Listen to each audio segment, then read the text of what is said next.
तत्सत् श्रीमते रामचंद्राय नमः। ओम नमः परमहंसास्वादितचरणकमलचिन्मकरन्दाय भक्तजनमानसनिवासाय श्रीरामचन्द्राय। नारायणं नमस्कृत्य नरं चैव नरोत्तमं देवीं सरस्वतीं व्यासं ततो जयमुदीरयेत्।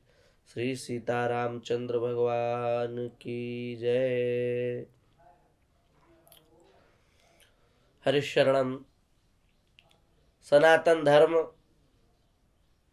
और सनातन धर्म का साहित्य दोनों अद्भुत हैं और इसी का यह कारण है कि करोड़ों करोड़ों वर्षों पूर्व से सनातन धर्म का और इसके साहित्य का इतिहास रहा है। और इसके साहित्य से और इसके इतिहास से और इसकी जो मजबूत नींव है उससे विधर्मी बड़े परेशान रहते हैं, कुतर्की बड़े परेशान रहते हैं और समय समय पर विविध प्रकार के कुतर्क उपस्थित करते हैं। अभी मूर्ति पूजा को लेकर के भी बहुत मतांतर चलते हैं। हमने थोड़ा बहुत तो कहीं कहीं किसी न किसी माध्यम से बोला है, कभी विस्तार से इस विषय पर चर्चा भी करनी है। उसी मूर्ति प्रकरण के बीच में एक प्रश्न विधर्मियों के कुतर्कियों की ओर से आता है और वो यह आता है कि आपके यहाँ प्रत्येक मूर्ति के हाथ पैर मुख आदि हैं, तो शालिग्राम जी के हाथ पैर क्यों नहीं है, मुख क्यों नहीं है?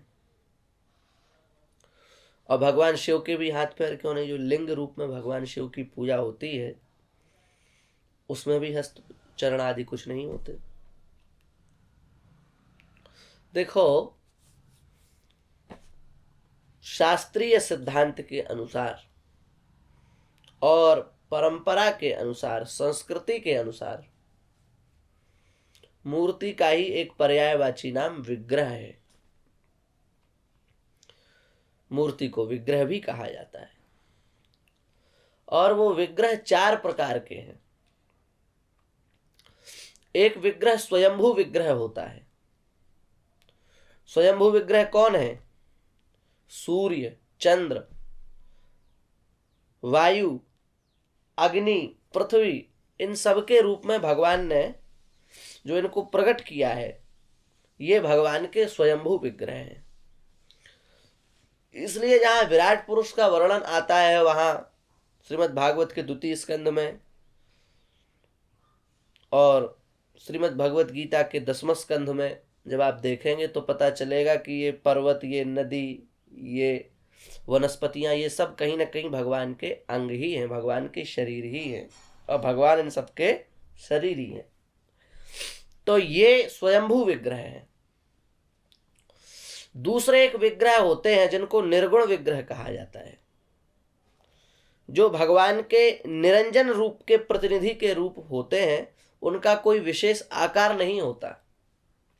जैसे लिंग के रूप में भगवान शिव को मान लीजिए, शालिग्राम शिला को मान लीजिए, शक्ति पिंडी को मान लीजिए, मिट्टी पिंड को, पार्थिव शिवलिंग नहीं बनते क्या, इन सब को रख लीजिए। ये निर्गुण विग्रह है भगवान के। तीसरे भगवान के विग्रह होते हैं सगुण विग्रह। जैसे चतुर्भुज विष्णु भगवान हो गए, पंचमुख शिव हो गए, अष्टभुजा दुर्गा हो गई, सिंदूर वदन विग्रह श्री गणेश जी महाराज हो गए। ये भगवान के सगुण विग्रह हैं। और एक अंतिम चतुर्थ विग्रह है अवतार विग्रह। जो भगवान के अवतार हुए उनको मंदिरों में विग्रह के रूप में प्रतिष्ठित किया जाता है। जैसे श्री राम जी हो गए, श्री कृष्ण जी हो गए, हैं धनुर्धारी श्री राम हो गए, मुरली मनोहर श्री कृष्ण हो गए। ये चतुर्थ है। ये चार प्रकार के विग्रह सनातन धर्म में माने गए। तो उसमें से जो श्री शालिग्राम जी का विग्रह है, ये विग्रह निर्गुण निराकार विग्रह है। और निर्गुण निराकार विग्रह में हस्त पैर आदि नहीं होते, जो स्वयं ही स्वयं निर्गुण विग्रह है। जो निर्गुण विग्रह जिसको कहा गया है, तो जब वह निर्गुण ही है तो उसके हस्त पैर आदि का प्रश्न कहां से आया? आपने विग्रह शब्द को एक उस रूप में देखा ना, राम कृष्ण के रूप में, वह भी विग्रह है, वो अवतार विग्रह है, ये निर्गुण विग्रह है। तो निर्गुण विग्रह में कोई आकार नहीं दिया जाता, इसलिए शालग्राम भगवान का कोई आकार नहीं है। और ऐसे ही शिवलिंग की बात है। लिंग शब्द का अर्थ ही है जो लीन किए हुए है अपने आप में उस तत्व को, है वही तत्व, पर वह तत्व अपने स्वरूप में नहीं है, वह लिंग ही उस तत्व को अपने स्वरूप में अभिव्यक्त कर रहा है, इसलिए उसका नाम लिंग है। लीनम अर्थम गमयतीति लिंगम। जो उस परब्रह्म परमात्म तत्व को, अखिल कोटि ब्रह्मांड नायक तत्व को अपने आप में समेट करके रख रहा है, उसके प्रतीक को अपने चिन्ह के रूप में प्रकट कर रहा है, वही लिंग है। इसलिए शिवलिंग का भी कोई आकार नहीं होता, हाथ पैर नहीं होते। तो इस प्रकार से जब हम ठीक विधा से बात को समझते हैं तो हमारी बात स्पष्ट हो जाती है। और रही कि उसमें सामर्थ्य क्या है, तो शालिग्राम शिला का कितना महात्म्य है। वाणी की सामर्थ्य नहीं कि उस महात्म्य को कह सके, उसको अभिव्यक्त कर सके, इतना महात्म्य है। रणवीर भक्ति रत्नाकर नाम के ग्रंथ में आप देखिए, शालग्राम शिलायां तु त्रैलोक्यम सचराचरम मया सह महासेन लीनम तिष्ठति सर्वदा। भगवान का वचन है, भगवान कह रहे हैं कि शालिग्राम शिला के भीतर तीनों लोकों के सहित मैं उसमें व्याप्त रहता हूं। शालिग्राम शिला केवल शालिग्राम शिला नहीं है, शालिग्राम शिला के रूप में तीनों लोकों को व्याप्त करके मैं उसमें विराजमान होता हूं। तो सचराचर त्रैलोक के सहित जो भगवान है, उन भगवान की अभिव्यक्ति उस रूप में हो रही है। ऐसे ही हेमाद्री के देवल में आप जब देखेंगे तो शालग्राम हरेश चिन्हम प्रत्यहम पूजयेन नरः। शालग्राम शिला साक्षात भगवान है, हरेश चिन्हम भगवान का वह चिन्ह है, इसलिए प्रत्यहम पूजयेन नरः।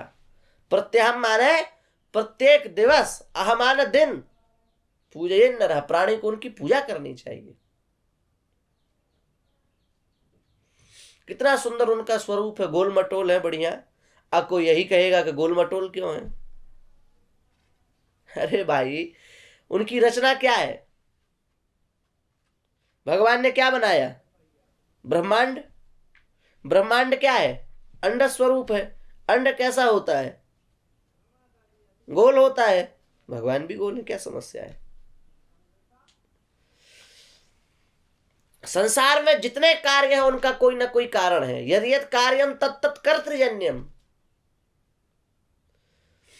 इस विशाल संसार का क्या कारण है? तो कोई ना कोई कारण तो मानना पड़ेगा कि नहीं मानना पड़ेगा? तो इसका कर्ता उसका कोई कारण साधारण नहीं है। परात्पर परब्रह्म सर्वेश्वर सच्चिदानंद ही इसका कारण है। और यह संसार किस रूप में अभिव्यक्त है? ब्रह्मांड के रूप में अभिव्यक्त है। ब्रह्मांड क्या है? गोलाकार है। परब्रह्म भी उसी की अभिव्यक्ति को प्रकट करने के लिए यदि शालिग्राम रूप में, गोल रूप में प्रकट हुए तो क्या समस्या है? किसी को क्या आपत्ति है? इसलिए शालिग्राम जी के हाथ पैर क्यों नहीं है, गोल मटोल क्यों है, इन सब कुतर्कों को छोड़ देना चाहिए। और शालिग्राम भगवान के चरणों में, अब कोई यही कहेगा कि उनके चरण कहाँ हैं, चरणों में मस्तक रखे हम, तो हम यही कहेंगे कि शालिग्राम जी को प्रणाम करें दूर से और अपने आप को उनके दर्शन के द्वारा पवित्र करें। इसी में हम सबकी सार्थकता है। इन कुतर्कों में इस जीवन की सार्थकता नहीं है। यही कह करके हम अपनी वाणी को विराम देते हैं। श्री सीतारामचंद्र भगवान की जय।